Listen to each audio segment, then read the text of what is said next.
Para ho sa akin, at sinabi ko nga po ito kanina sa proceedings, sa hearings, na yung threats na yan na nakita natin, lahat tayo, halos lahat tayo nakita natin yan.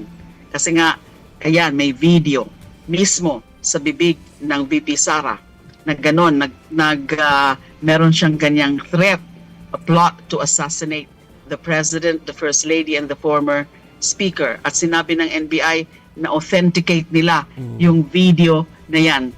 Para sa akin po, isa ito sa pinakamalakas o kung hindi pinakamalakas na ground. Kasi malinaw yung ebidensya. Si VP Sara mismo ang ebidensya.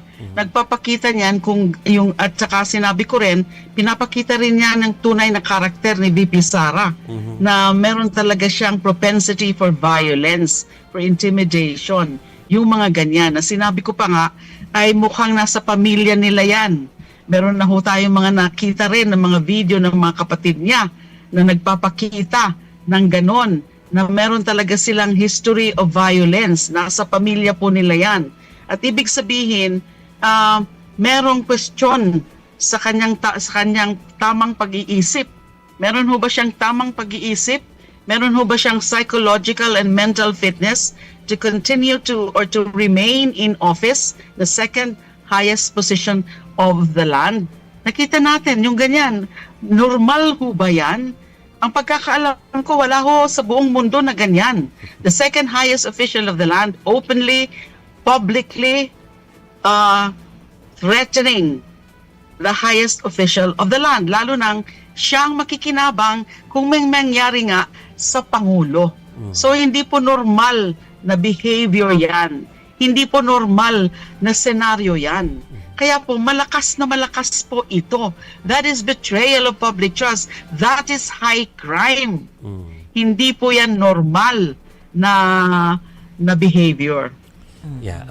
Follow up pa lang po doon. Kasi sa issue na yan kanina, isa rin ba kayo sa medyo well, it's kind of interesting na sinabi ng NBI doon kanina na meron na silang lead na kung sino yung kausap na possible assassin umano ng nagagamitin para nga po gawin yung utos na yun, ano.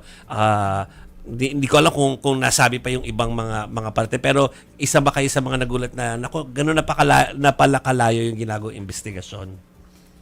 Kasama naman po talaga yan sa investigasyon. Para sa akin ay dapat talaga tinutukoy na nila yung leads na yan. At lalong napapatunayan na seryoso. Seryoso yung naging banta.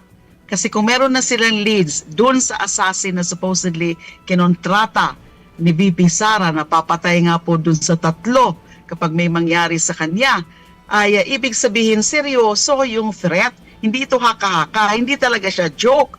Mismo nga si VP Sara, no joke, no joke. Galing na mismo sa bibig niya na hindi ito biro, ito ay seryosong usapin. So, tama po yan. Medyo malaking bagay po yan na nakikita natin na sinabi nga ng NBI na meron na silang pinupursu ng leads dun sa identity ng kinontratang assassin na yan ni VP Sara. That was a very significant information we got from the NBI director.